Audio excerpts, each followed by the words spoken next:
ዲዛይን ተደርገው ጥናት ተደርጎባቸው እኛን ኮንትሮል ለማድረግ የመጡ ናቸውና እነዚህ አልጎሪዝሞች በዋናነት ሳይኮሎጂያቸው የሚያጠነጥነው ምን ላይ ነው? የመጀመሪያው ኤንድለስ ስክሮል የሚባለው ኮንሰፕት ነው። ኤንድለስ ስክሮል ማለት አንዴ ስክሮል ታደርጋላችሁ፣ ትጀምራላችሁ፣ ማብቂያ የለውም። ሁሌም አእምሯችሁ ሰምቲንግ አዲስ የሆነ ነገር ከፊት ለፊት ይመጣል የሚል እሳቤ ስለሚኖር ሁሌም ስክሮል እናደርጋለን። ማቆሚያ የሌለው የስክሮል ላይፍ ውስጥ እንገባለን ማለት ነው። ለማቋረጥ 1-2 ደቂቃ ኦር 3 ደቂቃ አያለው ብለን የገባንበት ቦታ 1 ሰዓት 2 ሰዓት ሲሆነን ሳይታወቀን ምናልባት 3-4 ሰዓቶችን ልናጠፋበት እንችላለን። ከዚያ በላይ የሚሄዱ ሰዎች ይኖራሉ። ሁለተኛው ደግሞ ኖቲፊኬሽን ነው። ኖቲፊኬሽን ብሎ ማለት ስልካችን ላይ የሚመጡ መረጃዎች፣ ኢንፎርሜሽኖች፣ የምንጠቀማቸው ሶሻል ሚዲያ አፕሊኬሽኖች በአጠቃላይ ሰምቲንግ አዲስ የሆነ መረጃ አለ ብለው ለኛ መረጃ የሚያቀብሉበት ነውና ኖቲፊኬሽኖችን ዲሴብል ካላደረግናቸው ስልካችንን ገና ሳንከፍተውም ኬሳችን ውስጥ እያለ ብሉ የምትል የምትጮህ የሆነች ድምጽ ትመጣለች። ምን አዲስ ነገር አለ ብለን ስልካችን እናወጣለን። ስናወጣው ደግሞ እያንዳንዱ አፕሊኬሽን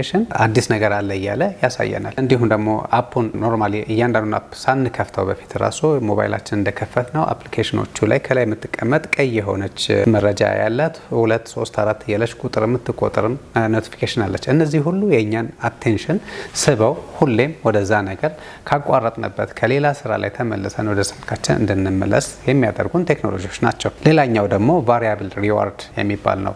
ቫሪያብል ሪዋርድ ደግሞ ማለት ለኛ የተወሰኑ ሪዋርዶች ይሰጡናል። ለምሳሌ ላይክ እንደረጋለን፣ ሼር እንደረጋለን፣ ደስ ይለናል። ነታይም ደግሞ ምንም ላይክ ምንም ሼር ላይኖር ይችላልና ያንን ፍለጋ ያንን ላይክ እና ሼር ፍለጋ ድጋሚ ወደዛ ተመልሰን እንሄዳለን። በዚህ መልኩ እኛን ኮንትሮል ያደርጉናል ማለት ነው። ይህ አልጎሪዝሙ የሚሰራው ስራ በዋናነት እነዚህን ነገሮች በመጠቀም እነዚህን ቱሎች በመጠቀም እኛን ኢንጌጅ ማድረግ የሆነ ዲጂታል ማግኔት ሆኖ እኛን ስቦን የሚያስቀር ቴክኖሎጂ ነው።